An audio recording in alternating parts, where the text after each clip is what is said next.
সামনে বিয়ে বাড়ি, তাই সন্ধ্যাবেলা চলে এসেছি বাজারে। অনেক কিছু জিনিস কেনাকাটি করেছি, দেখাচ্ছি। এই যে সমস্ত কিছু কিনে নিয়েছি এখানে দোকান থেকে। তারপর এসেছি কসমো বাজার একটা বিশেষ কাজে, একটা লেগিংস দেখবো বলে। তো এখানে পছন্দ হয়ে গেছে একটা সোয়েট শার্ট। দারুণ দারুণ কালেকশন নেমেছে কসমো বাজারে, বেশ সুন্দর সুন্দর। তবে একদিন এসে ফাঁকা টাইমে দেখে নিয়ে যেতে হবে, অনেক জিনিস আছে।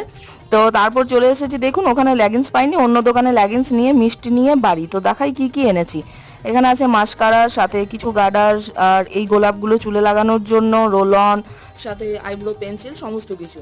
তো তারপর চলে গেছিলাম সেই বৌদিমণির কাছে ব্লাউজগুলো আনতে। কি মারাত্মক লেভেলের ব্লাউজ বানিয়েছে ভাই! লাল কালারের ব্লাউজটা, জাস্ট কাজটা দেখুন। এরকম ব্লাউজ আশা করি আমি আপাতত দেখিনি। এত সুন্দর ডিজাইন আর এত সুন্দর পারফেক্ট বানিয়েছে ফিটিংসে, কি বলবো। আর সাথে পিঙ্কটাও বানিয়েছে, তবে পিঙ্কটা সিম্পল ছিল, সিম্পলি বলেছিলাম। তবে লালটা আমার মারাত্মক লেগেছে। কমেন্টে জানাবেন তো কোনটা বেশি ভালো